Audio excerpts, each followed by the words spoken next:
Larry in South Florida. Hey, Larry, good morning. Hey, good morning, guys. I called when you were on the last segment. I called Joe Kelly to correct your mistake, but you already corrected it, so Good. You caught it. But I do want to talk about Keon Coleman, and before I do, last night I was on YouTube and I was watching. They were talking about the Mount Rushmores of wide receivers, and the two guys that host it had Peyton Manning and Tom Brady on, and listening to those guys talk was kind of fascinating. They talked about the difference of the players today and the quarterbacks today. Now, they weren't saying that Josh Allen isn't a specimen or a freak.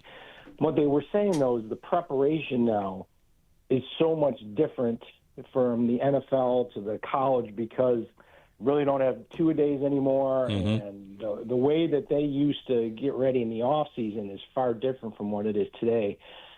And it was kind of fascinating to me to think, and then to think about Keon Coleman, a lot of the mistakes the guy makes, I think, has to do with preparation. And one of the preparation is, get your butt to the meetings on time.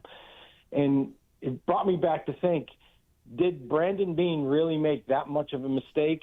Or is it this kid's still young? One of my good friends in Colorado on our group chat for every game said, look, I know you don't like Coleman, and I'm ready to see him go. But he said, remember Eric Moulds, how it took him 2-3 years before he came up? I said, well, Eric Moulds became great when Flutie was introduced, and Flutie's no Josh Allen. So I don't see how Keon Coleman's going to turn into a player like Eric Moulds. But I'm ready to move on, and I'm wondering, do you guys think if they don't move on from him, I mean, they're going to give him more chances? Yeah. You think it's more of Beane saying, I can't give up on doing what I did with Kansas City to let this guy go? No. What are your thoughts there? Thanks, Larry. You kind of get to the question I was going to ask today. I had somebody put together Coleman's stats. Jason, a Bills fan from Scotland, put this big, long thing of all the receivers drafted in that class and the stats they put up. Catches, yards, games, touchdowns. And he was attempting to make the case that Coleman, when you compare him to those guys, looks pretty good statistically. Now, I don't really agree that he's in the same conversation as Malik Neighbors or even Marvin Harrison Jr., Brian Thomas, Ladd McConkey, Rome Odunze. Skill set is lacking. The thing I would say about Coleman here for this is he's on the team for the rest of the year. And what you saw on the field, I don't think that what you see on the field is a lack of preparation. You're not going to go to a meeting. Maybe you are. Maybe you're going to. Maybe you're going to be in a better spot. Yeah. But the meetings aren't going to make you separate against man coverage, and the meetings are probably not going to make it so the safeties on the other team don't feel like they have to look at your side of the field. Like what he was doing to their offense was limiting them in a big way because he kind of like that side of the field, one player over there. You basically kind of create a Revis Island effect in every game, where I can scheme where I throw a corner up there and I have to worry about that guy. What I'm getting at, though, is this, Joe. What is the best-case scenario for Coleman? Right here, right now, if you want to say that's gets his head on straight, becomes a dynamic receiver, he's awesome, he stays, the Bills love him, his name's on the Wall of Fame. If you want to go that far, I think you can go that far. There's, the best-case scenario. Then there's feasibly the best-case scenario.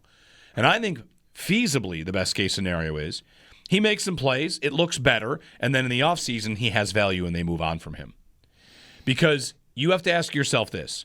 You've had these problems, and I wonder, the NFL is the ultimate league where it's just going to chew you up and spit you out. Yeah. You miss a couple meetings. Does Sean McDermott, when he thinks about Coleman, think, I'd love to see that young man grow, happy for him, that's great, but he's not going to be in my football team next year?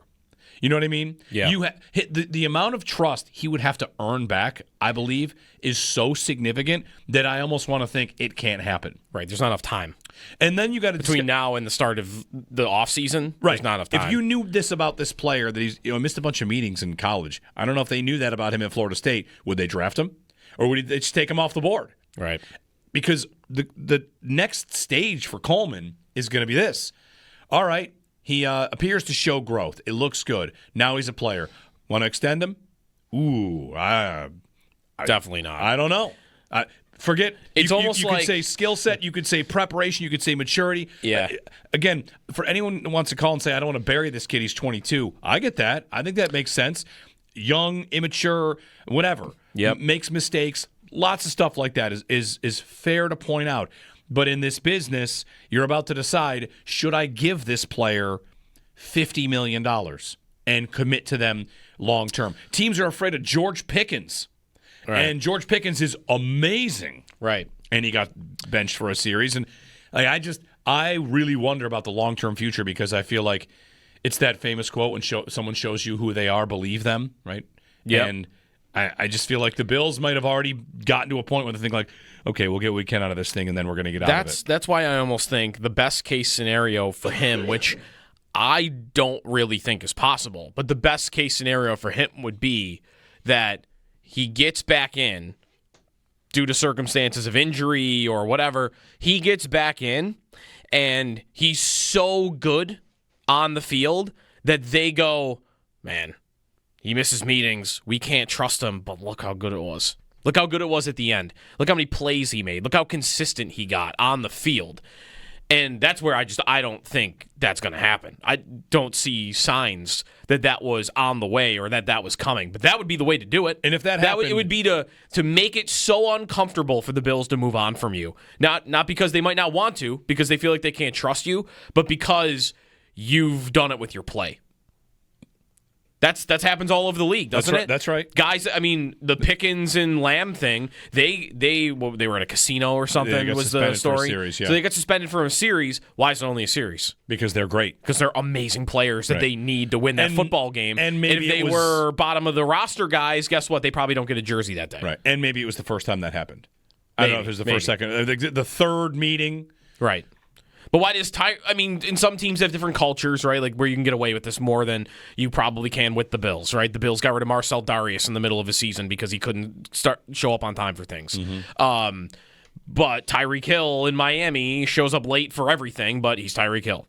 And he's amazing. And he's on a team that might not have the same level of consequence. But in your best case scenario where he balls out and he's so good like that, right. Are the Bills using that up to the last drop and then saying goodbye? Most likely. Right. You're saying even if that happened, they would. That's when they would trade him. Right. Because maybe we like to sometimes think of what the coach and the GM say. You know, they've got their buzz phrases. One of the things that I'll never forget Brandon Beane said in one of their Beyond Blue and Red, like behind the scenes things, was everybody sees who you pay.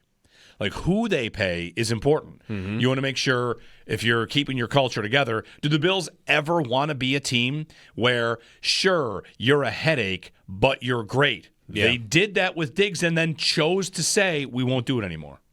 Right. So would you do it with Coleman?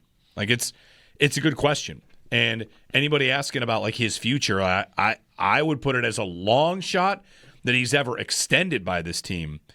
And for now, he's on the team. So maybe he plays tomorrow night, makes a couple catches, makes a couple plays. I think that would be great.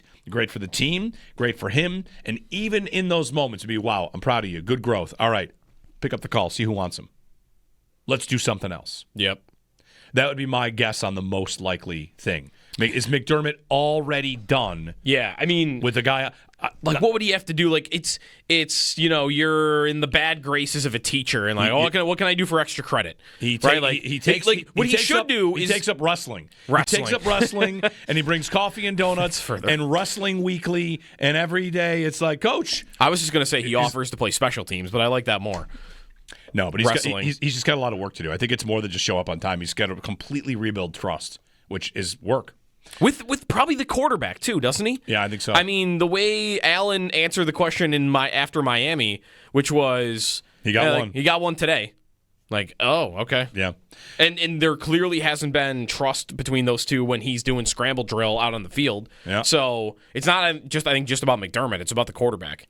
803-0550 is our phone number. Give us a ring, 1-888-552-550. Very good question. Coleman may have missed a meeting, but was it before 7 a.m. is a question somebody's just asked us. Doesn't count because if it's before 7 a.m. It doesn't count. Doesn't count.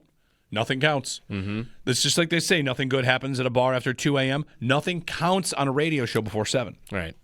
803-0550. Give us a call. Give us a hot take if you want. Remember, it doesn't really count.